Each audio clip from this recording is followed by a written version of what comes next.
FM का हम लोग थ्योरी रिवीजन कर रहे हैं।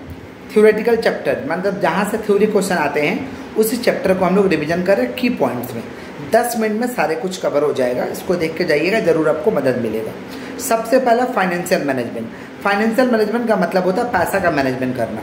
पैसा को कैसे मैनेज करेंगे, आपको कितना खर्च करना है उसका प्लान कर लीजिए, उसके हिसाब से काम को ऑर्गेनाइज करिए, उसके हिसाब से काम को डायरेक्टिंग करिए, माने दिशा दीजिए, उसके हिसाब से उस काम फाइनेंस की गतिविधि को कंट्रोल करिए।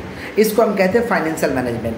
फाइनेंशियल मैनेजमेंट में be defined as planning, organising, directing and controlling the financial activity. Financial management में be defined as planning, organising, directing and controlling the financial activity. Nature of financial management क्या है, financial management के features क्या है। Features है कि fixing amount and size and composition of fix asset. Fix asset में कितना पैसा लगाना है इसको तय करेंगे। Amount and size and composition of current asset, current asset में कितना पैसा लगाना है। फिक्सिंग डेब्ट इक्विटी रेशियो, अपना पैसा कितना रहेगा, लोन का पैसा कितना रहेगा, इसको फिक्स करेंगे। पीरियड ऑफ फाइनेंसिंग, कितना दिन के लिए पैसा लेना है, और यूज आइटम ऑफ पीएल। ये सारे के सारे फीचर्स है। फीचर्स क्या है, फिक्स असेट में कितना पैसा लगाना है, करेंट असेट में कितना पैसा लगाना है, डेब्ट इक्विटी रेशियो को फिक्स करना है, यूज आइटम ऑफ पीएल को फिक्स करना है, और पीरियड ऑफ फाइनेंसिंग को फिक्स करना है। ये नेचर है और फीचर्स है। फाइनेंशियल मैनेजमेंट के दो ही ऑब्जेक्टिव है, profit maximisation, wealth maximisation. Profit maximisation मैंने सिर्फ और सिर्फ लाभ कमाना है, ये शॉर्ट टर्म ऑब्जेक्टिव होता है और ये क्वालिटी वगैरह को इग्नोर कर देता है। किसका बात करें, प्रॉफिट मैक्सिमाइजेशन। और वेल्थ मैक्सिमाइजेशन का मतलब होता है कंपनी के वेल्थ को बढ़ाना है, शेयर होल्डर कंपनी के वैल्यू को बढ़ाना है, कंपनी के इंफ्रास्ट्रक्चर को बढ़ाना है, कंपनी को ग्रोथ कराना है। इसको हम कहते हैं वेल्थ मैक्सिमाइजेशन। मतलब कंपनी से कमाया हुआ पैसा जब कंपनी में ही लगा देते हैं और कंपनी का ग्रोथ होता है, इसको हम कहते हैं वेल्थ मैक्सिमाइजेशन। तो profit maximisation means to earn maximum profit, wealth maximisation means to develop the wealth of the organisation, इसको हम कहते हैं wealth maximisation. Profit maximisation narrow scope का होता है, वेल्थ मैक्सिमाइजेशन वाइडर स्कोप का होता है। शॉर्ट टर्म ऑब्जेक्टिव है प्रॉफिट मैक्सिमाइजेशन का, वेल्थ मैक्सिमाइजेशन का लॉन्ग टर्म ऑब्जेक्टिव है। लॉन्ग टर्म मतलब छोटा बुद्धि का कंसेप्ट प्रॉफिट मैक्सिमाइजेशन है, बड़ा बुद्धि का जो कंसेप्ट है ये वेल्थ मैक्सिमाइजेशन है। ऑब्जेक्टिव पूछेगा तो एक जैसा लिखिएगा, डिफरेंस से पूछेगा तो आप अलग अलग करके इसको लिख दीजिएगा। प्रॉफिट मैक्सिमाइजेशन के कुछ ड्रॉबैक्स है, लिमिटेशन है। लिमिटेशन है कि haziness concept of profit, profit का कंसेप्ट हैजीनेस हो जाता है। इग्नोर क्वालिटी, क्वालिटी को इग्नोर कर देता है। समझ रहे क्या बोल रहे हैं, तो हैजीनेस कंसेप्ट ऑफ प्रॉफिट रहता है, क्वालिटी को ये इग्नोर कर देता है। ये प्रॉफिट मैक्सिमाइजेशन के क्या है, ड्रॉबैक्स है। जो व्यक्ति फाइनेंस को मैनेज करेगा उसको हम कहते हैं फाइनेंस मैनेजर। तो प्रश्न आता है कि फाइनेंस मैनेजर का काम क्या है। फाइनेंस मैनेजर का काम पूछे या फंक्शन ऑफ फाइनेंशियल मैनेजमेंट पूछे, एक ही तरीका के लगभग आंसर होता है। जैसे फाइनेंस मैनेजर का काम क्या है, एस्टिमेटिंग फंड रिक्वायरमेंट, कितना पैसा लगाना है उसको एस्टिमेट करेगा, उम्मीद लगाएगा, एस्टिमेटिंग फंड रिक्वायरमेंट। दूसरा फाइनेंसिंग डिसीजन लेगा, इन्वेस्टमेंट डिसीजन लेगा, डिविडेंड डिसीजन लेगा, मैनेजमेंट ऑफ कैश, कैश को मैनेज करेगा, कंट्रोल द फाइनेंस, फाइनेंस को कंट्रोल करेगा। समझ रहे हैं। और understanding the financial market, financial market का समझ लोगों के पास होना चाहिए। तो ये सारे के सारे रोल हैं।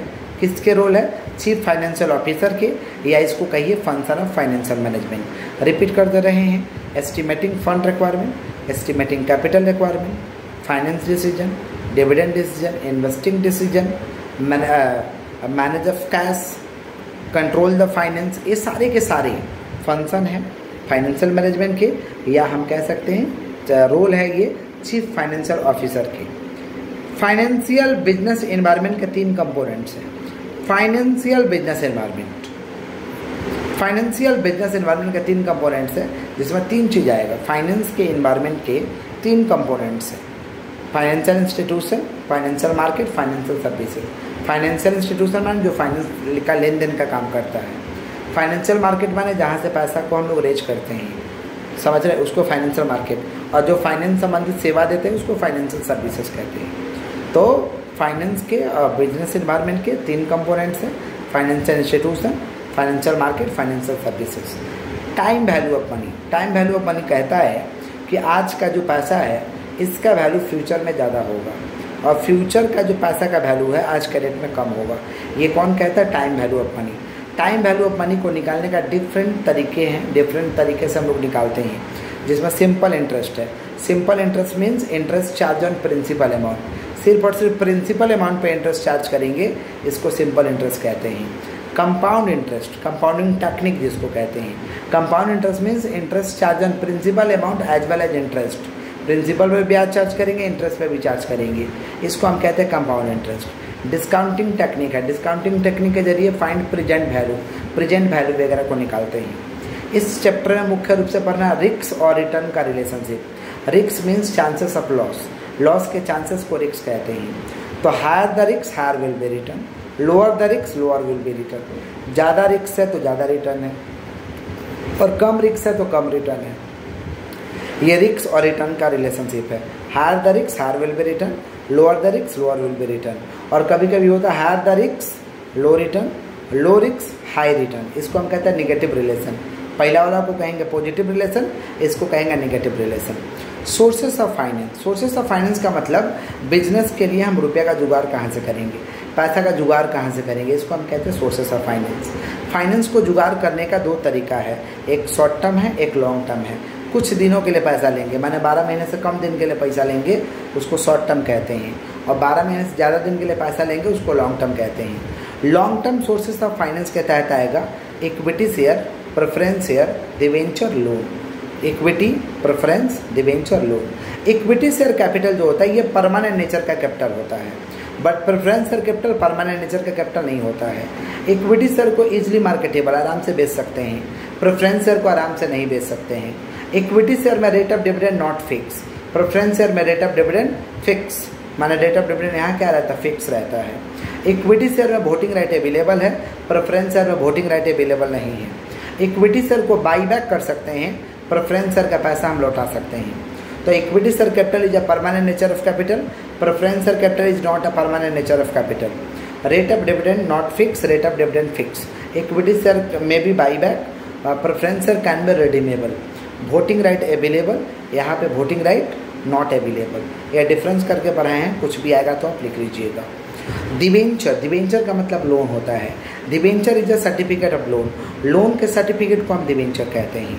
तो debenture is a acknowledgement of loan which is issued by company to raise fund from debenture holder. Debenture holder से जब कंपनी पैसा लेने के लिए एक सर्टिफिकेट को इशू करता है, इसको हम डिवेंचर कहते हैं। रिटर्न अर्निंग या प्लगिंग बैक, रिटर्न अर्निंग या प्रॉफिट प्लगिंग बैक का मतलब होता है कंपनी में पैसा कमा के उसको जमा करना, ताकि कंपनी के फ्यूचर के लिए इस्तेमाल कर सके। जैसे हम लोग अपने गुल्लर में पैसा जमा करते हैं ना, पिगी बैंक जिसको भार बोलते हैं, बचपन में 1-2 रुपया करके जमा करते हैं ताकि फ्यूचर में काम है। तो ठीक उसी तरीके से कंपनी जब कमाई करता है, उस प्रॉफिट को शेयर होल्डर को नहीं बांटता है, कंपनी में उसको डालते जाता है कंपनी के ग्रोथ के लिए, इसको हम कहते हैं रिटर्न अर्न या प्लगिंग बैक ऑफ प्रॉफिट्स को कहते हैं। ओनर्स फंड, ओनर्स फंड मतलब फंड कंट्रीब्यूटेड बाय ओनर। जब ओनर फंड अपना लगाएगा, ओनर का पैसा रहेगा, मालिक का पैसा रहेगा, इसको ओनर्स फंड कहते हैं। ओनर्स फंड का एग्जाम्पल है equity share, preference share, return earning. Equity share, preference share, return earning. Short term sources of finance क्या है? शॉर्ट टर्म तरीका public deposit. Public deposit means fund taken from public bye given advertisement in the newspaper. Newspaper में advertisement देके जब जनता से पैसा लेते हैं, इसको हम पब्लिक डिपॉजिट कहते हैं। एडवर्टीजमेंट देके जनता से पैसा लेते हैं, उसको हम क्या कहते हैं? Public deposit. Trade credit, trade credit माने एक बिजनेसमैन दूसरे बिजनेसमैन से जब उधार में गुड्स को किनेगा, सामान को किनेगा, उसको हम ट्रेड क्रेडिट कहते हैं।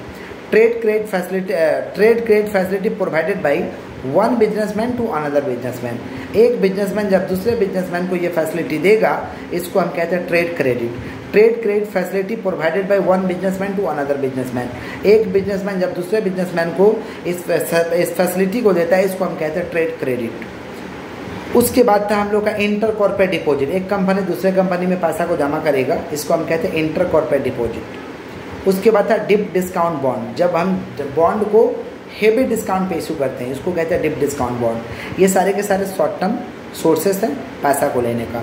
शॉर्ट टर्म सोर्सेज में क्या है? पब्लिक डिपॉजिट, जब हम एडवर्टीजमेंट देके जनता से पैसा लेंगे। Public deposit taken fund from public bye given advertisement in the newspaper. Trade credit, एक बिजनेसमैन जब दूसरे बिजनेसमैन को देगा, उसको हम ट्रेड क्रेडिट कहते हैं। या हम लोग क्या ले सकते हैं? लोन ले सकते हैं शॉर्ट टर्म के लिए, वर्किंग कैपिटल लोन ले सकते हैं। ये सारे के सारे क्या है? शॉर्ट टर्म सोर्सेस है। लीज फाइनेंसिंग, लीज में दो पार्टी होता है, लेसर और लेसी। लेसर और लेसी। अब लीज दो तरीका का, ऑपरेटिंग लीज, जब आप बिजनेस करने के लिए लीज लीजिएगा, समझ पा रहे? बिजनेस को रन करने के लिए लीज लीजिएगा, इसको ऑपरेटिंग लीज कहते हैं। फाइनेंस लीज, जब एक ही बार पैसा उसका कीमत दे करके एक बार में चुका दीजिएगा और 9 से 99 साल के लिए जब लीज ले लीजिएगा, इसको हम कहते हैं फाइनेंस लीज। माने lease is the relation between two parties, lessor and lessee. It may be of 2 types, operating lease and financing lease. Business करने के लिए जब हम लीज लेते हैं उसको ऑपरेटिंग लीज कहते हैं, और जब मालिकाना हक ले लेते हैं, मालिकाना हक को ले लेते हैं, इसको हम कहते हैं कौन सा lease? Financial lease. Capital structure, capital structure is the combination between owner's fund and borrowed fund. Owner's fund और बोरोड फंड के कॉम्बिनेशन को हम कहते हैं कैपिटल स्ट्रक्चर, या capital structure is the ratio between owner's fund और borrowed fund. अपना पैसा और लोन का पैसा के रेशियो को हम कहते हैं capital structure. Trading on equity, trading on equity का मतलब होता है जब लोन ज़्यादा इस्तेमाल करके पैसा को कमाई करेंगे, इसको हम ट्रेडिंग ऑन इक्विटी कहते हैं। मतलब यूजिंग मोर डेप्ट, मोर डेप्ट ग्रेटर देन डेप्ट, ग्रेटर देन डेप्ट इक्विटी, इक्विटी शेयर कैपिटल से ज़्यादा जब डेप्ट का इस्तेमाल करेंगे, माने trading on equity refers to using more dept then equity share capital is known as trading on equity. ज़्यादा लोन का पैसा इस्तेमाल करके कमाई करेंगे, उसको हम ट्रेडिंग ऑन इक्विटी कहते हैं। उसके बाद में आपका था working capital. Working capital refers to maintaining day to day operating expense of the business. जब बिजनेस का डेली का खर्च चलाने के लिए जो पैसा चाहिए, रोजमर्रा का जीवन जीने के लिए जो पैसा चाहिए, उसको हम कहते हैं working capital. Working capital refers to maintaining day to day operating expense of the business. जब डेली का बिजनेस का खर्च को हम चलाने के लिए जो पैसा लेते हैं, इसको हम कहते हैं वर्किंग कैपिटल। वर्किंग कैपिटल का नेचर है, नेचर पूछता है कि वर्किंग कैपिटल के क्या क्या नेचर है। अच्छा, वर्किंग कैपिटल कैसे आता है? Current asset minus current liability, current asset minus current liability. सारे करेंट एसेट को जोड़ दीजिए, aggregate of all current asset, aggregate of all current asset, सारे करेंट एसेट को जोड़ दीजिए तो हम कहेंगे ग्रॉस वर्किंग कैपिटल। और current asset minus current liability कर दीजिए तो आ जाएगा net working capital. Aggregate of all current asset is called gross working capital. Current asset में से करेंट लायबिलिटी को घटा दीजिए तो आएगा नेट वर्किंग कैपिटल। इसका मुख्य क्वेश्चन पूछता है कि what are the determinants of working capital. Working capital को तय करते समय कौन कौन से बातों को ध्यान में रखना होगा, क्या क्या डिटर्मिनेंट्स है? डिटर्मिनेंट्स है कि nature of the business, business का नेचर के हिसाब से पैसा को तय करिए। Nature of the business, size of the business, scale of the business, credit policy, credit policy. उसके बाद में आप इन्वेंट्री पॉलिसी, ये सब बातों को ध्यान में रखते हुए हमें वर्किंग कैपिटल को तय करना है। तो nature of the business, size of the business, scale of the business, credit policy, inventory policy, manufacturing period, ये सब को ध्यान में रखते हुए हम वर्किंग कैपिटल को तय करेंगे कि हमारे पास कितना पैसा रहेगा तो बिजनेस चल जाएगा। पूछता है व्हाट आर द फैक्टर या what are the determinants of working capital. Working capital को तय करते समय कौन कौन बातों को ध्यान में रखना होगा? तो nature of the business, size of the business, scale of the business, credit policy, समझ रहे हैं, market condition, manufacturing period, inventory period, समझ रहे हैं। ये सारे के सारे आप चीज़ों को ध्यान में रखते हुए वर्किंग कैपिटल को हम लोग क्या करते हैं? तय करते हैं। इसका मुख्य इंपॉर्टेंट क्वेश्चन है ऑपरेटिंग साइकिल। ऑपरेटिंग साइकिल का मतलब होता है जो पैसा हम कैश लगाए वो कितने दिन में वापस से कैश चलाएगा, इसको हम ऑपरेटिंग साइकिल कहते हैं। ऑपरेटिंग साइकिल का मतलब होता है cash converted into purchasing raw material, raw material converted into work in progress. Cash को लगा दिए रॉ मटेरियल को किनने में, रॉ मटेरियल से चला गया work in progress, work in progress को कन्वर्ट कर दिए फिनिश गुड्स में, फिनिश गुड्स को कन्वर्ट कर दिया डेटर में, डेटर से कन्वर्ट हो गया कैश। माने स्टेप 1 में लिखेंगे cash converted into purchasing raw material, raw material step 2 में लिखेंगे raw material converted into work in progress, step 3 में लिखेंगे work in progress converted into finish goods, step 4 में लिखेंगे finish goods converted into debtor, और step 5 में लिखेंगे debtor converted into cash. इतना आपको थ्योरी करके जाना है। इसका रिटन मैं डिस्क्रिप्शन में लिंक भी दे दे रहा हूँ, वहाँ से एक बार देख लीजिएगा और वीडियो को सुन के जाइएगा, काफ़ी हद तक थ्योरी में मदद करेगा। और कुछ नया आ गया तो उसको प्रैक्टिकल जो किए उसके आधार पर आप करिएगा, समझ रहे। थैंक यू, जय हिंद, और वीडियो को ज़्यादा से ज़्यादा शेयर करिए।